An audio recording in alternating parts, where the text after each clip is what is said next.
Good morning. May bago na naman tayo natutunan, no? Yung carburetor ng tropa nasira. Kaya pala nagkakaganon, sira na pala yung kanyang o-ring. Kung mapapansin nyo, ayan yung o-ring nya. Yan, bilog yan. Yan, maayos na siya. Nagkaroon na ulit siya ng minor. So, durog na kasi. Kaya nakita nyo yung lighter na yan. DIY natin siya, no? Kasi wala tayong makuha ng o-ring. So ito yung o-ring. Yung o-ring nito na nakalagay dito sa lighter, yun yung pinalit natin dito.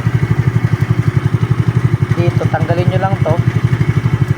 So hindi ko na napakita, pero sa loob niyan may o-ring. Wala na rin laman to kaya wala ring minor. So hahanap tayo ng ibang pang lighter para mapatino natin to.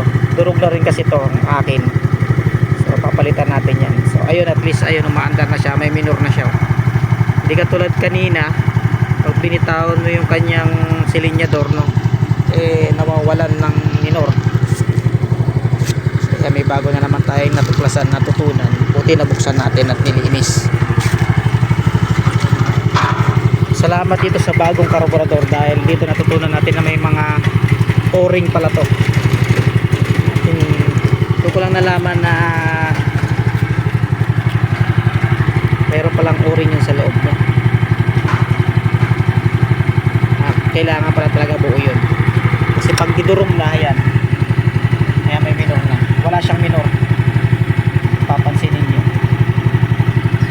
So ayan, pag masdan nyo, maandar na siya.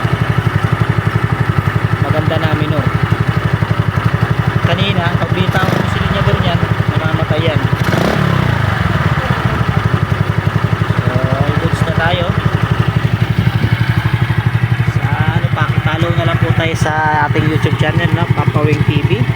Yan, marami kayo matututunan mga tutorial dyan, tsaka mga DIY.